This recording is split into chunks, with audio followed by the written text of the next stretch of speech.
Y en este día, hermanos, pues usted sabe que estamos atravesando el libro de Marcos, pero vamos a tomar ahora un repaso de Marcos, pero lo vamos a hacer a través de los lentes del evangelista Mateo en esta mañana. Hemos ya en el libro de Marcos dejado una sección en la que sobresalta el poder, las maravillas, las señales que el Señor Jesús ha hecho. Ya hemos llegado al final del capítulo 9 de Marcos, donde hemos visto cómo Marcos ha llevado a su lector a tomar una decisión y reconocer por sí mismos quién es Jesús. Y hemos visto señales de diferentes formas, hemos visto milagros que el evangelista Marcos ha detallado sobre la vida del Señor Jesucristo. Ahora vamos a ver, hermanos, porque ya vamos a entrar a una área diferente del libro de Marcos, pero vamos a tomar este día para repasar lo que el Señor Jesucristo, quién es Él y las señales que comprobaban que Él era quien Él era. Y vamos a hacerlo a través del libro de Mateo, el capítulo 8. Vamos a tomar 3 historias del capítulo 8 de Mateo y vamos a ver quién es el Señor, un repaso. Entonces, el título de esta mañana es la soberanía de Jesús. La soberanía de Jesús. Y vamos a estar en el capítulo 8. Y yo quisiera pedirles, hermanos, que me ayudaran a leer los primeros 2 versículos del capítulo 8 de Mateo para dar comienzo a este mensaje. Mateo capítulo 8, versículos 1 y 2, que dicen así.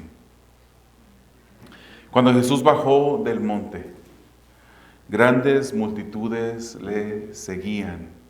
Y se acercó un leproso y se postró ante él diciendo: Señor, si quieres, puedes limpiarme. Cuando Jesús bajó del monte, grandes multitudes lo seguían, y se acercó un leproso y se postró ante él diciendo: Señor, si quieres, puedes limpiarme. Señor, somos más que vasos de barro delante de un pueblo comprado a precio de sangre por un Dios grande y maravilloso. Señor, un ejercicio de la exposición de tu palabra es un ejercicio, Señor, mucho más allá de lo que cualquier hombre humano pudiera tener la capacidad de hacer. Es por eso, Señor, que reconocemos de partida que no puedo, que no soy yo, Señor, el que necesita exponer tu palabra en esta mañana. Necesitamos de tu guía, de tu palabra. Señor, necesitamos que tú seas el que a través de tu Santo Espíritu se mueva en medio de tu pueblo, hablando a nuestros corazones, ministrando cada vida que está aquí, Señor. Y que tú, Señor, seas honrado, Señor. Es por eso que te pedimos, Señor, reconociendo la insuficiencia humana, te pedimos, Señor, que nos des lo que no tenemos para poder hacer lo que no podemos. En el poder de tu Santo Espíritu, por los méritos de Cristo, para el bien de tu iglesia, Señor, para la gloria de tu Hijo lo pedimos en esta mañana. Amén. Hermanos, Jesús es, como ustedes saben, presentado, o como deberíamos de saber, es presentado por Mateo, hermanos, incluyendo cuando vemos el primer capítulo de Mateo, vemos cómo Mateo presenta a Jesús como ese descendiente, ese cumplimiento de una promesa hecha a Abraham, y comienza detallando cómo Jesucristo venía de una descendencia directamente de Abraham, directamente de David, cómo Jesucristo era ese rey que Dios prometió a David cuando David trató de construirle un templo, que Dios le dijo: tú no eres el indicado. Más bien le dijo Dios a David: yo soy el que te levantaré a ti tu casa, te levantaré un descendiente, alguien que vendrá de ti, el cual reinará para siempre. Jesús es ese Jesús. Jesús es el antitipo de Moisés también, que el cual Moisés subió al monte para recibir la palabra, la ley del Dios de dioses, y descendió del monte con esas tablas, esos mandamientos que el Señor le había dado, como también Jesucristo había subido al monte para enseñar la palabra, y en un momento dado desciende. Los capítulos 5 al 7 nos describen a detalle por el evangelista Mateo cuáles eran las palabras del Señor Jesús que Él predicó, que Él enseñó sobre el reino que Él estaba estableciendo, que había llegado con su llegada al mundo. Y en el capítulo 7 vemos el final de este sermón del monte, para entonces ver que Él baja de este monte en el capítulo 8. Mateo describe, y nos podemos imaginar a Mateo haciendo notas de todas las cosas que el Señor predicaba en el sermón del monte, y también Él no quería que nosotros nos quedáramos solamente allí. Era la intención del Espíritu Santo, usando la vida del evangelista Mateo, para ahora explicarnos en este capítulo 8, hacer un resumen de básicamente 3 mensajes que vimos en los capítulos de Marcos. Ahora Mateo resume en un solo capítulo quién es este Jesús, el poder que habitaba en Él, el poder que había en Él, la soberanía de Jesús, que Él era el Rey de Reyes. Hermanos, Jesús es Rey de toda potestad. Jesús es Rey soberano, Él reina sobre todo, Él es soberano, Él tiene el control sobre toda situación. Él está en control de nuestras vidas, aún en esos momentos cuando en nuestros corazones hay rebeldía y queremos alejarnos y apartarnos de lo que el Señor quiere que hagamos. Él sigue teniendo el poder sobre nosotros. Él es Dios eterno, Él es creador, soberano sobre todas las cosas, y es también soberano, hermanos, sobre la enfermedad. Es soberano sobre la naturaleza, y es soberano incluso sobre lo sobrenatural. Y eso es lo que el evangelista Mateo, a través de este capítulo 8, nos está comunicando, que Él es soberano sobre estas cosas. Y Jesús es Rey sobre todo. Veamos el primer punto de esos Él es soberano sobre la enfermedad, sobre la naturaleza, sobre lo sobrenatural. Pero entremos y miremos primero que Él es Rey, que Él es soberano, Rey sobre la enfermedad. En los versículos 1 al 17 del capítulo 8 de Mateo vemos que el evangelista Mateo nos describe que Jesús bajaba de la montaña después de haber predicado el sermón del monte. Viene un hombre, dice las Escrituras, a Él, un hombre que tenía lepra. Y podríamos, hermanos, seguir con la historia, decir que después de que este hombre se acerca a Jesús, Jesús hace esto, pero detengámonos unos momentos para entender bien la situación de este hombre que era leproso. La lepra, hermanos, era una enfermedad bacteriana, crónica de la piel. Era una enfermedad, hermanos, que dañaba los nervios de las manos, dañaba los nervios de los pies y causaba la pérdida de la sensación. Y es interesante cómo, a pesar de que perdía la sensación las personas, aún así tenían un dolor intenso que la lepra causaba sobre sus cuerpos. Producía la lepra llagas en todo su cuerpo, carcomía la piel y producía un olor horrible. Usted ha olido olores horribles, me imagino, en su vida, pero el estar en la presencia de una persona leprosa era estar en medio de un olor repugnante que salía de la piel de esta persona, que poco a poco se estaba muriendo en vida, mientras que su cuerpo se estaba pudriendo, su piel se podría, se moría y olía horriblemente. Resultaba, hermanos, la lepra en una pérdida de funciones del cuerpo, discapacidad venía sobre el cuerpo, deformidad había en el cuerpo por causa de esta enfermedad. Era una enfermedad, hermanos, contagiosa que se contagiaba por medio de la respiración, con esas gotitas que salen cuando uno habla, cuando uno respira, podía contagiarse las personas. Muy contagiosa era la lepra. Hoy en día, hermanos, los casos ya raros que vemos son tratables por la medicina. Y aún a pesar de lo avanzado que estamos en la ciencia y la medicina, el tratamiento para un leproso toma de 6 a 12 meses para poder curar la lepra, a través de un cóctel de drogas que se le administran a la persona para poder sanar. Pero en el tiempo de Jesús no había cura. En el tiempo de Jesús, la medicina aún no había alcanzado ese conocimiento para poder llevar a curación esta enfermedad. Esta enfermedad llevaba a la muerte, una muerte dolorosa, una muerte segura, pero lentamente progresiva. Aparte de la condición incurable de un leproso, hermanos, su naturaleza contagiosa. Un leproso, hermanos, en Palestina sufría el desprecio de la comunidad. Sufría el rechazo de la religión que prevalecía en ese tiempo. Se consideraba una persona leprosa, una persona inmunda, una persona despreciable ante la sociedad.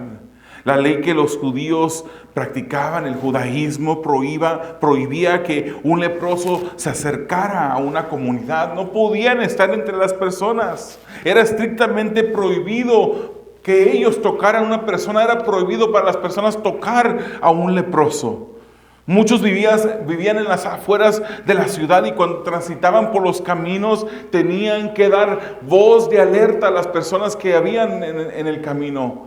Gritaban leproso, leproso, para que la gente que iba por el mismo camino evitara la misma presencia, evitara pasar por el mismo camino donde estaban los leprosos. No podían disfrutar del calor de la comunidad. No podían disfrutar de su propia familia, pues eran expulsados.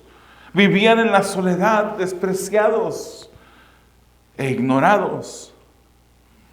Pero ese día, cuando Jesús baja de la montaña, después de haber dado su sermón del monte, cuando este hombre se acerca, este hombre le suplica, y la respuesta de Jesús no fue la respuesta que estaba acostumbrada a recibir por parte de las demás personas.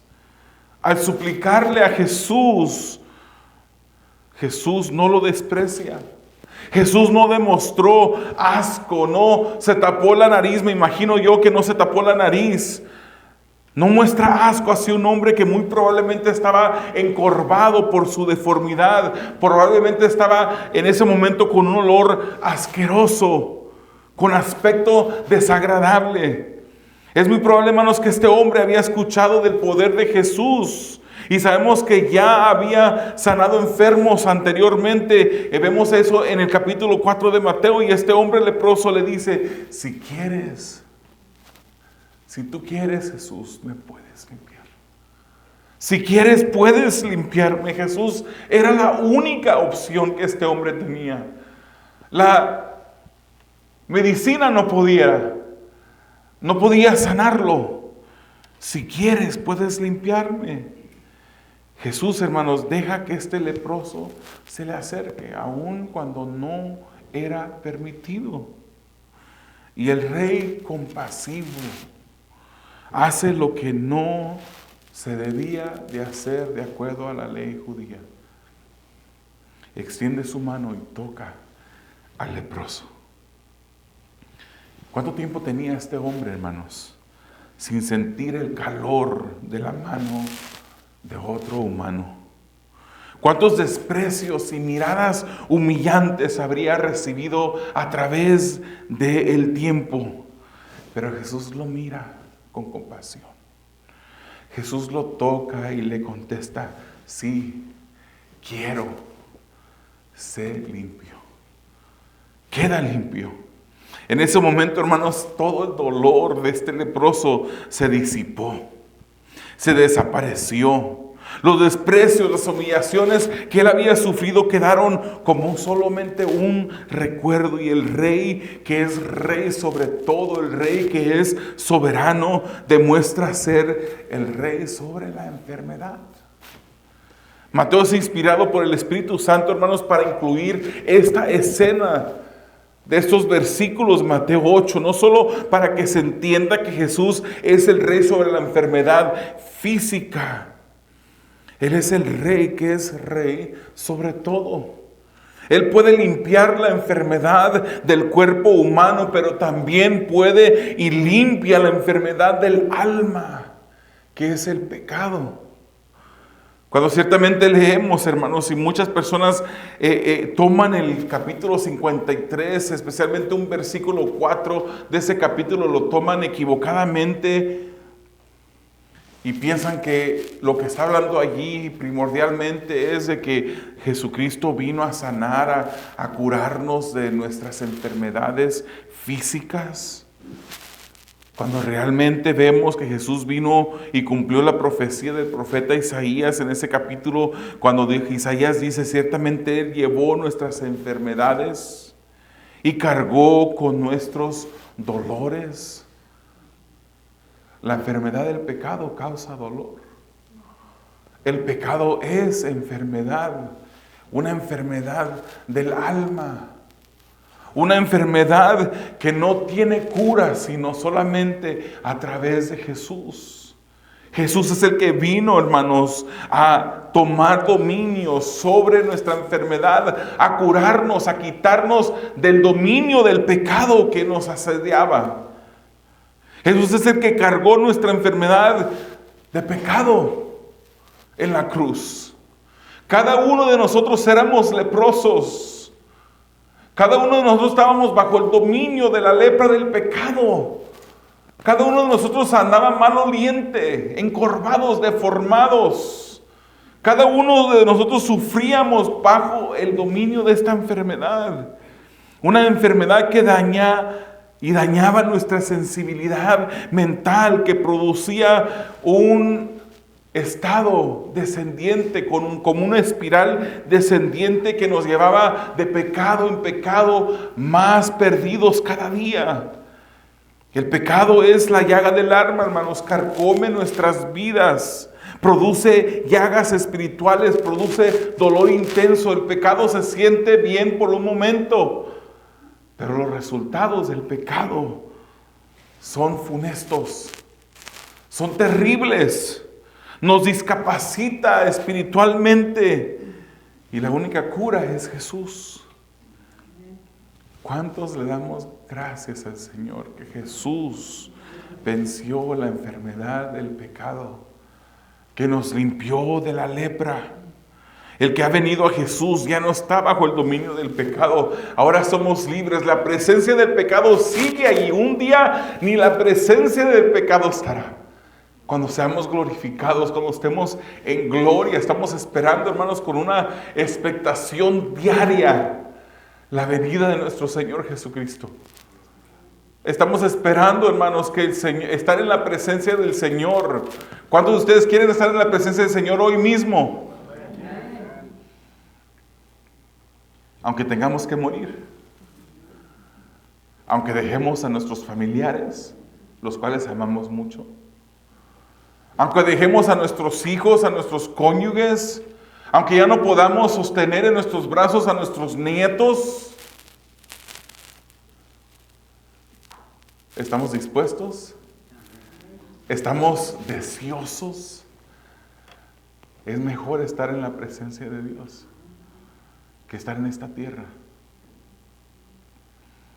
Es mejor disfrutar de la presencia de nuestro Jesucristo allí, mirarlo cara a cara. La palabra del Señor nos es clara, hermanos. Estar ausentes del cuerpo es estar presentes con Dios. Deseamos ese día, hermanos. Mateo nos dice que Jesús sanó también a otras personas, sanó al siervo de un centurión. Jesús alabó la fe de un centurión en este mismo capítulo 8 de Mateo. Cuando ese centurión viene a Jesús, le pide por su siervo, le dice, pero no es necesario que llegues, simplemente da la orden y mi siervo sanará. Porque al igual que tú, Señor Jesús, yo soy hombre que tiene personas bajo mi autoridad. Si yo le digo a estos hombres, a estos soldados, él era un centurión, tenía 100 soldados a su mando. Si yo le digo a ellos que hagan algo, ellos lo hacen. Si le digo vayan, ellos van. Si le digo vienen, ellos vienen. Tú solamente di la palabra y mi siervo sanará. A este leproso él lo tocó físicamente, pero al siervo de este centurión no tuvo ni que estar ahí en presencia, en el mismo cuarto, en la misma choza donde estaba su siervo, sino que lo sanó. Y Mateo nos dice que sanó a otros muchos, entre ellos la suegra de Pedro. Pero Mateo, hermanos, deseaba que nosotros no nos quedáramos ahí. Él quería que nosotros supiéramos que Él es soberano sobre otras cosas también. Si vamos a los versículos 23 al 27 de Mateo capítulo 8, vemos que Jesús es rey sobre la naturaleza. Esas son historias que ya hemos visto en Marcos. Cuando entró Jesús en la barca, sus discípulos, dice, lo siguieron, versículo 23. Y el 24 dice, y de pronto se desató una gran tormenta en el mar de Galilea, de modo que las olas cubrían la barca, pero Jesús estaba dormido. ¿Se recuerda esa historia de Marcos? Llegándose a él, lo despertaron diciendo, Señor, sálvanos, que perecemos. Hermanos, Jesús era un hombre. Jesús siempre fue Dios. El Hijo de Dios siempre fue, siempre será. En todo momento siempre fue. Aún estando en la cruz del Calvario, el cuerpo humano de Jesús murió, pero Jesús, el Hijo de Dios, no dejó de existir. Pero Él fue humano, verdaderamente Dios y verdaderamente humano. Así nos describe lo que entendemos de la Biblia. Jesús no era un hombre común, pero era hombre. Él se cansaba. Y los discípulos estaban a punto de entender esto, hermanos. El mar que cruzó Jesús frecuentemente fue el mar de Galilea. Y Jesús, cansado, después de estar predicando, ¿se recuerda usted lo que nos declara el libro de Marcos? Él decide acostarse y dormirse. Pero era Dios también. Era Dios, pero tenía los atributos de un cuerpo humano como el suyo y como el mío. De un momento de calma, pasan a un momento de dificultad los discípulos en esta barca, porque las olas empezaron a azotar la barca. Y Marcos describe esa tempestad, hermanos, como una tempestad violenta que golpeaba la barca. Van a donde estaba Jesús dormido y le gritaban, sálvanos, que nos vamos a ahogar. Marcos muestra otra parte. Usted se recuerda, Marcos dice, maestro, ¿no te importa que vamos a perecer? ¿No te importa que perezcamos? Como dando a entender que Jesús no estaba al cuidado de ellos en ese momento de tormenta. Pero la pregunta asume, hermanos, eso, pero Jesús estaba al tanto. Jesús siempre fue Dios y sabía que esa tormenta surgiría. Es más, hermanos, podemos decir con una claridad que Jesús fue el que diseñó esa tormenta en el momento que sucedió. Porque Jesús no perdió, estaba dormido en ese momento su cuerpo físico, pero Él no perdió de estar en control. Dios es Dios que está en control de toda situación, no importa las tormentas que atravesemos. Aun cuando se sienta como que el Señor se ha olvidado de nosotros y ya no está presente y le clamamos a Él y no contesta, pareciera que se tarda su respuesta, el Señor sigue pendiente de nuestras vidas. Él no se duerme. Su espíritu siempre, Dios es espíritu y Él está siempre atento. Él está siempre en control, siempre sostiene todo lo que existe en su mano. Jesús se levanta, hermanos, dice la Escritura, reprende a los discípulos por su falta de fe y luego reprende al viento y al mar. Y todo se queda completamente tranquilo. Hay veces que en la vida, hermanos, nos presenta tormentas difíciles. ¿Cuántos han pasado por una tormenta difícil? Por una tormenta que de repente, hermanos, está todo en calma, todo en paz. Vas manejando bien tu carro y por una tormenta leve, eso es algo leve, de repente tu carro se descompone. Ya no sabes qué vas a hacer. Disfrutas de una salud que has disfrutado toda tu vida y de repente te empieza a salir un dolor que no sentías antes. Vas al doctor y te dicen, tienes cáncer, tienes esto, tienes lo otro. Hay momentos que en nuestras vidas vienen tormentas repentinas, tormentas difíciles. Podemos llegar, hermanos, hasta dudar de que Jesús está con nosotros. Podemos llegar hasta pensar que Él ha perdido su cuidado sobre nuestras vidas, que su bondad ya no es igual que antes. Pero no podemos dudar, hermanos. No debemos de dudar del único en el cual podemos confiar. Él es un Dios grande y poderoso, hermanos, que está atento, que su vista está sobre sus justos, los que Él ha justificado. Podemos llegar hasta dudar de su cuidado, pero no dudemos de Él. Él no nos puede fallar, Él no nos va a fallar, todo nos puede fallar, menos Él. Menos Él. ¿Alguna vez hemos dudado del poder de Dios en nuestras vidas? ¿Alguna vez hemos dudado de que el Señor está a nuestro cuidado? De repente, hermanos, llegan esos momentos. Yo creo que si usted es un cristiano en este lugar que dice, yo nunca he dudado de Dios, le invitaría a que reflexione. Decimos que Dios está en control, ¿es verdad? Es verdad. Pero también lo decimos, ¿verdad? Dios está en control. Pero nos descontrolamos nosotros en la primera pista o a la primera pista de peligro. Mateo 8:27 dice que los hombres se maravillaban y decían, ¿quién es este? Que aún los vientos y el mar le obedecen. Él es suficiente y soberano para calmar el mar de enfermedad que asedia tu vida. Él es soberano y suficiente para calmar cualquier situación y tormenta que estés atravesando. Y cuando no la calma, es porque Él quiere que pases por eso. Es porque Él quiere que sigas en esta tormenta por un tiempo más.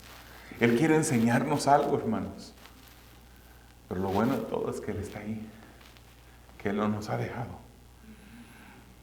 Si vamos a los versículos 28 al 34, vamos a ver cómo Él es soberano sobre lo sobrenatural, rey sobre lo sobrenatural. Versículos 28 y 29 dicen, al llegar Jesús al otro lado, a la tierra de los Gadarenos, fueron a su encuentro dos endemoniados que salían de los sepulcros, violentos en extremo, de manera que nadie podía pasar por aquel camino.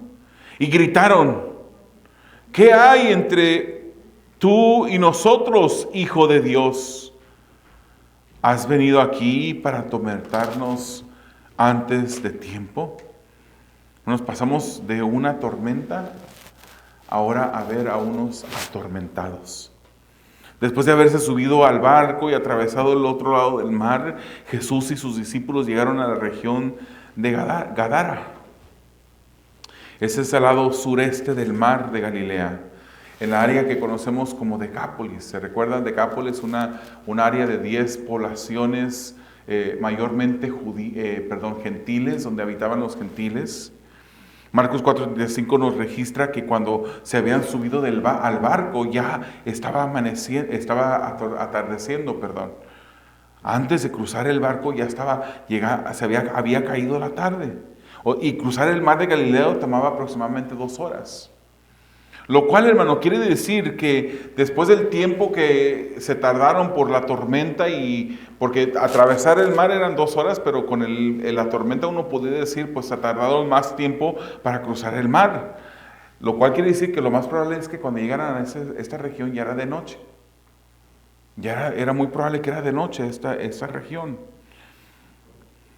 Y se le presentan 2 endemoniados. El libro de Marcos nos describe solamente uno. Se enfoca en uno de los endemoniados. Aquí Mateo describe que habían 2. No hay una contradicción, simplemente Marcos se enfoca en uno, mientras que Mateo, él describe sobre los 2.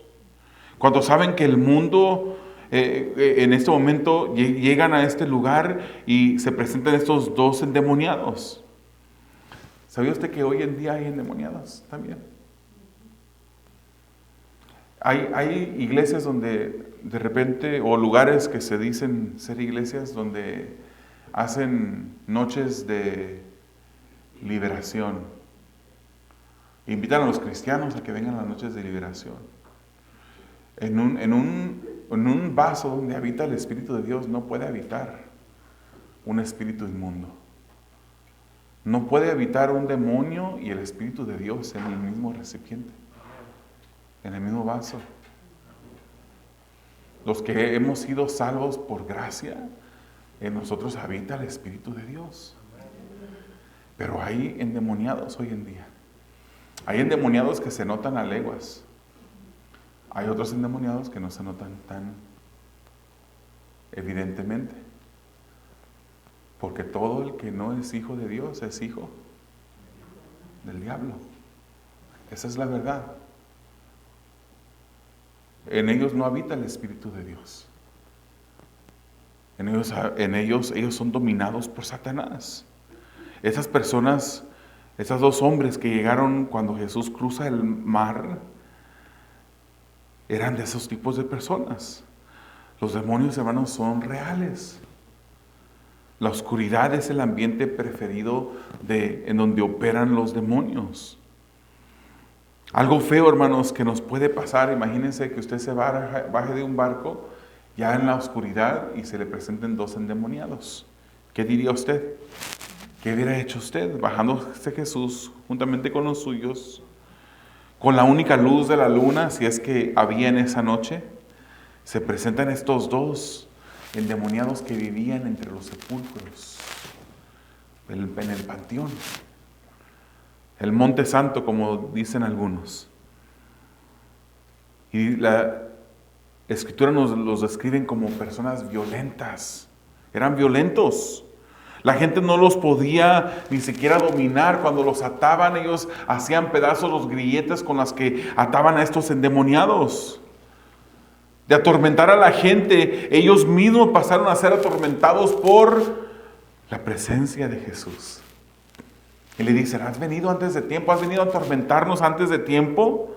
Los demonios, hermanos, anticiparon de que Jesús los iba a expulsar. Y le pidieron permiso para entrar en una manada de cerdos. Recuerden, estábamos dentro de una región gentil, no judía. Si hubiéramos estado al lado oeste del mar, allí pues era muy poco probable que hubiese encontrado una manada de cerdos donde habían judíos. Los cerdos eran detestables para los judíos, eran animales inmundos, pero del lado oeste habían miles de cerdos, dice Marcos. Y Jesús les da permiso de entrar, de salir de estos hombres. Entran en estos cerdos y estos cerdos se van al despeñadero y se ahogan. Jesús tiene el dominio sobre el mundo espiritual, sobre lo que es sobrenatural. Él es soberano, Él es rey. Sabemos que Jesús es Dios, hermanos, que su poder nos liberó de nuestra cautividad, porque nosotros andábamos endemoniados. El demonio nos controlaba. Ya no estamos bajo el dominio del enemigo. Colosenses 1:13 nos dice: porque Él nos libró del dominio de las tinieblas y nos trasladó al reino de su Hijo amado. Pero los pobladores, hermanos, cuando vieron esos pobladores de esta región, En lugar de reconocer a Jesús, en lugar de agradecerle por haber liberado a esos demonios, parece que se enojaron porque perdieron la ganancia de estos miles de cerdos que se fueron al despeñadero. No reconocieron a Jesucristo como un profeta, mucho menos como rey, mucho menos como el soberano de soberanos. ¿Cuántos de nosotros hemos reconocido a Jesús como el soberano del soberano?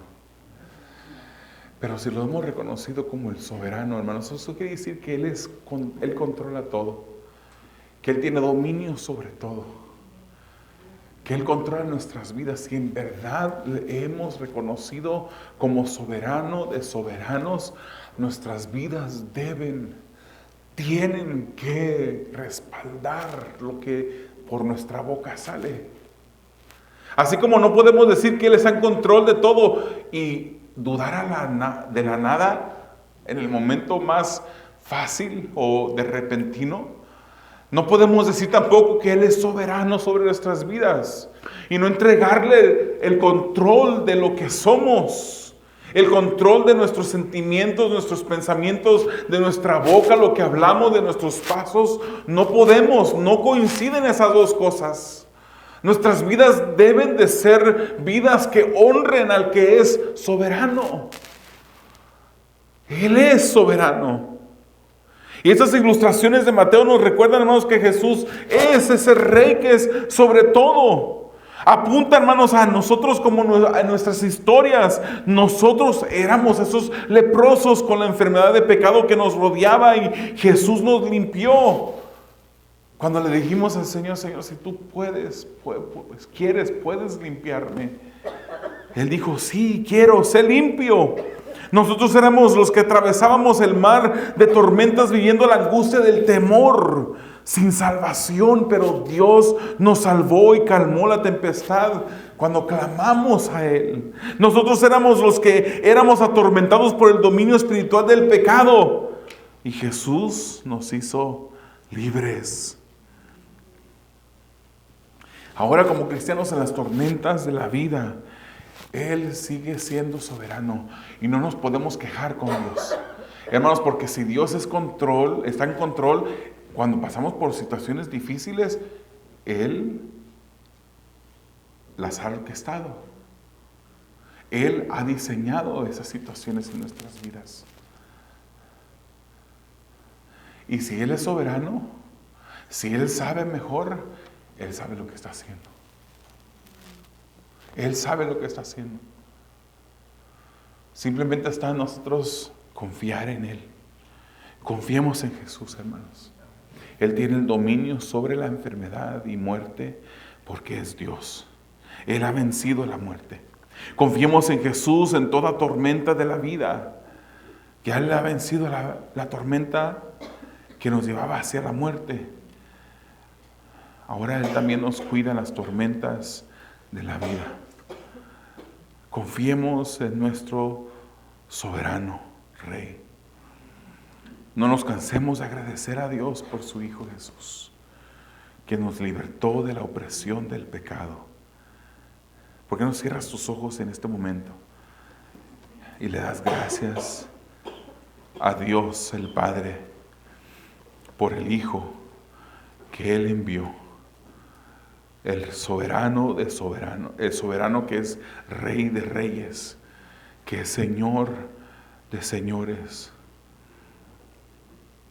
que nos ha libertado, hermanos, de toda situación. ¿Estás pasando por un momento difícil en tu vida?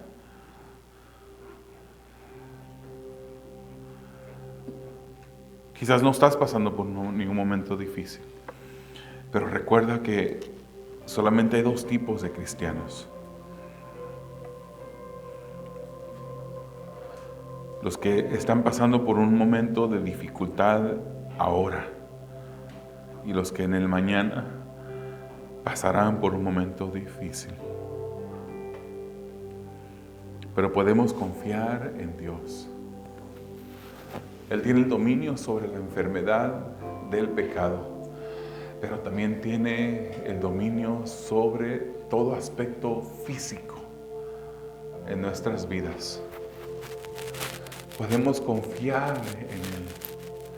Podemos venir a Él con nuestras necesidades y saber que Él contestará nuestras peticiones.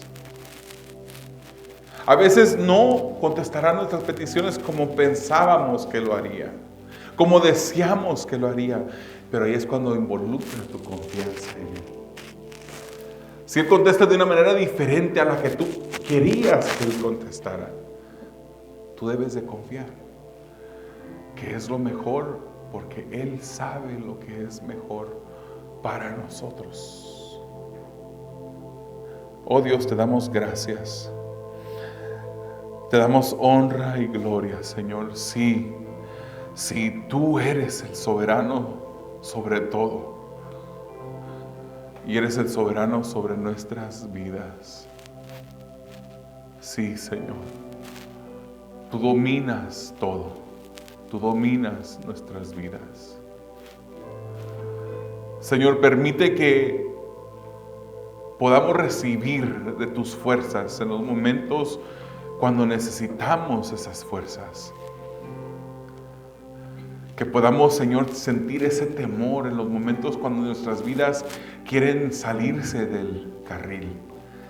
Cuando quieren rebelarse en contra de lo que tú mandas que hagamos. Permite que en todo tiempo nuestras vidas se mantengan bajo tu dominio, porque eres el dueño de todos.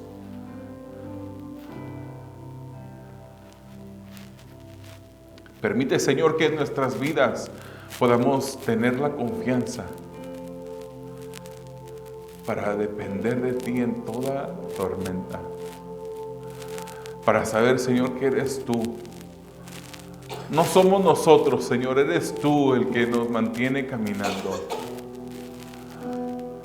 No es nuestro enfoque, nuestras habilidades, no son nuestras fuerzas, Señor, las que nos sostienen, sino que dependemos de ti, Señor. Dependemos solo de ti, y fuera de ti, nada podemos.